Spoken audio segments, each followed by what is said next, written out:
avaient décidé en disant voilà, mais je vous suis, c'est tout à fait. Et bien 3 mois après, ils ont déposé le bilan et on a installé des dizaines de jeunes sur les terres qui ont été libérés. Aujourd'hui, effectivement, si la PAC n'allait pas aider les gros, puisqu'on a en Bretagne 2600 agriculteurs qui ne se touchent pas un centime. Ils sont donc bien incompétents, ces gros paysans industriels, pour avoir besoin de tant de production et tant d'aide, alors que les petits n'ont pas d'aide et arrivent à survivre en produisant des produits de qualité.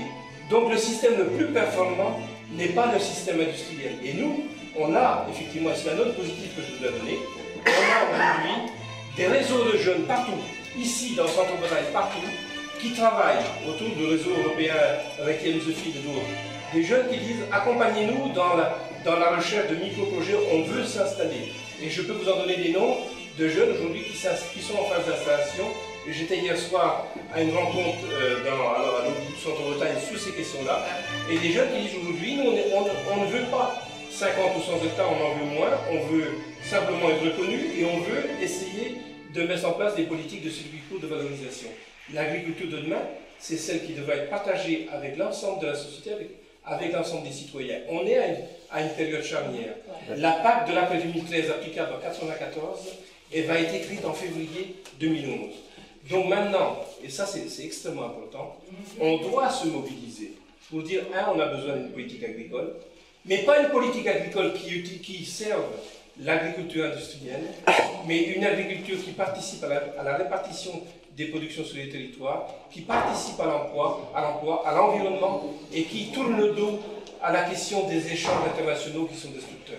Ça, c'est tout à fait possible, et le commissaire européen aujourd'hui est assez attentif à ces questions-là.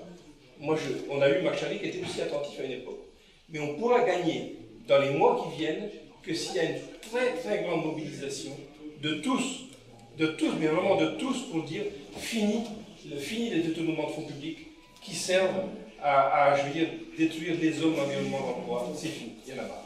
Le temps qu'il y a notre échéance avec la crise énergétique qui pointe, là je pense que d'une manière ou d'une autre, l'agriculture intensive va se retrouver confrontée à un sacré problème.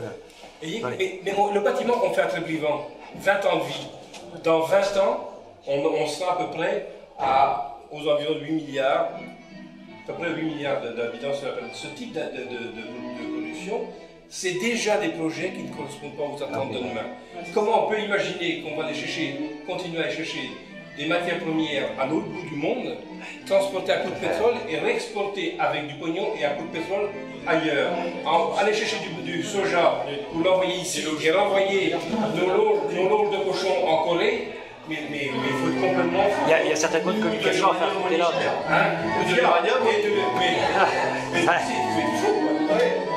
C'est un système de Bien. C'est fou.